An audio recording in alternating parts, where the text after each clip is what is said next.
کی ہے سر.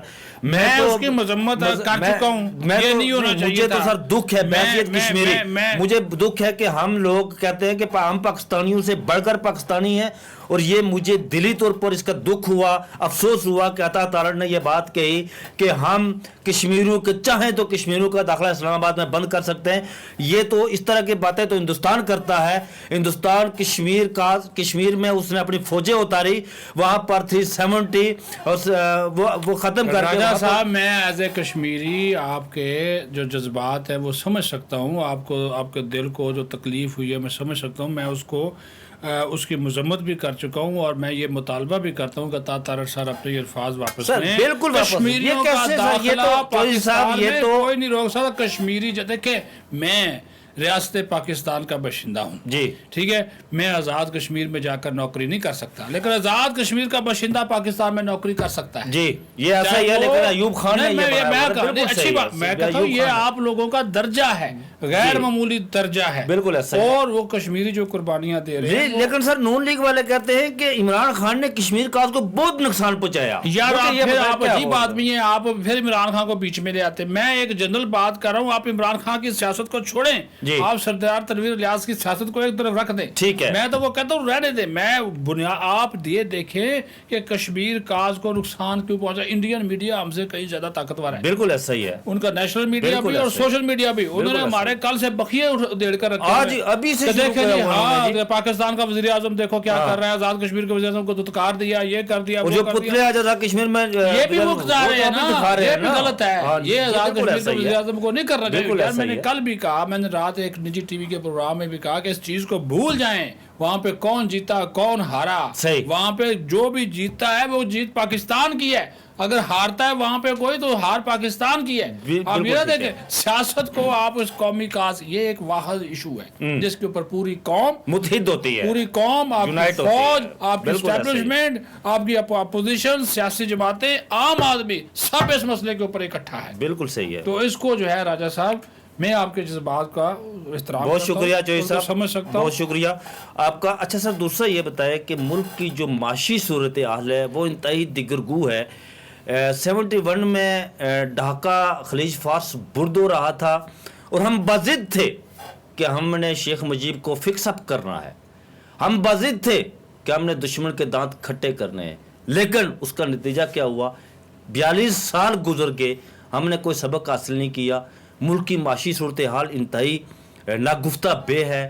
آج یا کل پرسوں ترسوں میرے منہ میں خاک, ایسا نہ ہو پاکستان اگر دیوالیہ ہو گیا تو پھر کیا نتائج ہوں گے. معاشی صورتحال اس وقت واقعی ٹھیک نہیں ہے, بد سے بدتر کی طرف سفر گامزن ہے. ہم اپنے جن دوستوں کے ساتھ کچھ امیدیں لگا کر بیٹھے ہوئے تھے, وہ امیدیں بھی ابھی تک پوری نہیں ہوئیں. IMF بھی ہمیں آنکھیں دکھا رہا ہے. اس کی وجہ کیا سنے نہیں ہے جی, سن لیں بات سن لیں. ایک تو ہمیں کوئی 90 ارب بلکہ 100 ارب کے قریب پیسہ امیجیٹلی دینا پڑا سیلاب زدگان کے لیے. ٹھیک ہو گیا, ٹھیک ہے, ان کی بحالی کے لیے, ان کی مدد کے لیے وہ ہمیں پیسہ نکالنا پڑا. ٹھیک ہو گیا. آپ کو پتہ ہے کہ اس وقت جب سے یہ حکومت آئی, ایک بھی نیا پروجیکٹ شروع نہیں کر سکے کہ ان کے پاس پیسے نہیں ہیں. ٹھیک ہے. اب زر مبادلہ کے ذخائر تیزی سے گر رہے ہیں, اور IMF کو بھی آپ $500 ملین انہوں نے ہمیں دینے, لیکن انہوں نے کڑی شرائط لگا دی ہیں. مزید ٹیکسز کی بات کی ہے, مزید ٹیکسز لگاتے تو مہنگائی آلریڈی 20 سے 25% کی شرح سے بڑھ رہی ہے. آپ جا کر دیکھ لیں. میں تو حیران رہ گیا راجہ صاحب کہ انڈے جو تھے وہ بھی 350 روپے درجن ہو گئے. 25 سے 30 روپے کا ایک انڈا ہو گیا. مجھے بتائیں, وہ بچوں کو ناشتہ اسکول میں کروا کے انڈا کو, بچے شوق ہوتے ہیں, تو وہ بیچارے وہ نہ دیں تو رونے لگ جاتے ہیں. وہ ہم نے خود کھانے چھوڑ دیا. ہم نے کہا جی بچوں کو وہ اسکول سے. میں یہ چھوٹی سی مثال دے رہا ہوں, لیکن رائے صاحب یہ اس کے لیے اس کا حل کیا ہے سر؟ مل بیٹھ کر سوچیں. یہ غلط بات ہے, میں نہیں اس چیز کے اوپر اتفاق کرتا کہ الیکشن کرائیں تو معاشی صورتحال بہتر ہو جائے گی. مجھے بتائیں کسی کے پاس کوئی جادو نہیں سر, میں آپ کی اس بات سے اتفاق کرتا ہوں, لیکن اس حکومت کو سر کوئی بھی آپ کے دوست نہیں, اس حکومت کی بات آپ کہہ رہے ہم تجربہ کار ہیں سر, ہم تجربہ کار ہیں, ملک کو معاشی صورتحال بہتر کرے گا. وہ تجربہ کہاں گیا؟ وہ تجربہ اگر ہوتا تو یہاں تک پہنچتے ہی نہ. ہر وقت حالات بدلتے ہیں. بڑے تجربہ آپ کو کار دنیا لوگ کے بیٹھے ساتھ ہوئے ہیں. چلنا سر، اس پڑتا حکومت میں بڑے ہے. تجربہ ایک کار لوگ کرائسس بیٹھے ہوئے ہیں. یار وہ آ گیا نا جی، مفتاح اسماعیل کی جگہ اسحاق ڈار آ گیا. اسحاق ڈار صاحب نے جس انداز سے اکانومی کو چلانے کی کوشش کی، ان سے نہیں کنٹرول یہ چیزیں. میں کہہ رہا ہوں، مان رہا ہوں. اور اس کا سب سے بڑا حل یہ ہے کہ آپ اپنے بیٹھیں، آپ اس کا حل نکالیں. ایک معاشی بیٹھے مطلب پولیٹیکل پارٹیز کے ساتھ بیٹھے، یہی ہے عمران خان بھی بیٹھے ساری سیاسی باتیں بیٹھے. عمران خان کل حکومت میں آ گیا نا، وہ اکیلا وہ بھی کچھ نہیں کر سکتا. پھنس گئے ہیں آپ برے طریقے سے. بالکل میں آپ کی اس بات سے اتفاق کرتا ہوں. آپ پھنس گئے. یہ عالمی سطح پر جس قسم کی چیزیں ہوئی ہیں وہ تمام سر سعودی عرب سے ہمیں پیسے نہیں ملا. ہمیں امید تھی سعودی عرب سے پیسے ملیں گے، وہ نہیں مل رہے. ہمیں امید تھی چائنا پیسے دے گا، وہ بھی نہیں دے رہا ہے. ہمیں امید تھی یو اے ای پیسے دے گا، وہ بھی نہیں دے رہا. نے ہمیں کچھ اس کی وجہ کیا ہے؟ ابھی چائنا اور سعودی عرب بھی ہمیں کچھ نہ کچھ دیں گے، تو اس سے ہمیں امید ہے. دیکھیں اس کی وجہ سیاست جو ہے، سیاسی بھی ہے، معاشی بھی ہے. ابھی ہم نے کہا تھا کہ آرمی چیف نیا آ جائے گا، کوئی حالات میں بہتری ہوگی. وہ بھی کوشش کر رہے ہیں، پس پردہ وہ بھی کوششیں کر رہے ہیں. ان کے وہ بھی کہہ رہے ہیں کہ بھائی خدا کے لیے اس وقت جو ہے وہ سیاسی استحکام کو یقینی بنائیں، کسی قسم کا سیاسی عدم استحکام پیدا نہ کریں اور معاشی استحکام کی طرف توجہ دیں. بہت شکریہ چوہدری صاحب آپ کا. ایک تو مجھے یہ خوشی ہوئی اس بات کی کہ آپ نے کہا کہ عطا تارڑ کو یہ نہیں کرنا چاہیے تھے. آپ نے جو بات غلط ہے وہ غلط ہے، مذمت کی. تو ناظرین 71 میں ڈھاکہ خلیج فارس برد ہو رہا تھا. ہم اس بات پر بضد تھے کہ ہم نے شیخ مجیب کو فکس اپ کرنا ہے اور دشمن کے دانت کھٹے کرنے ہیں.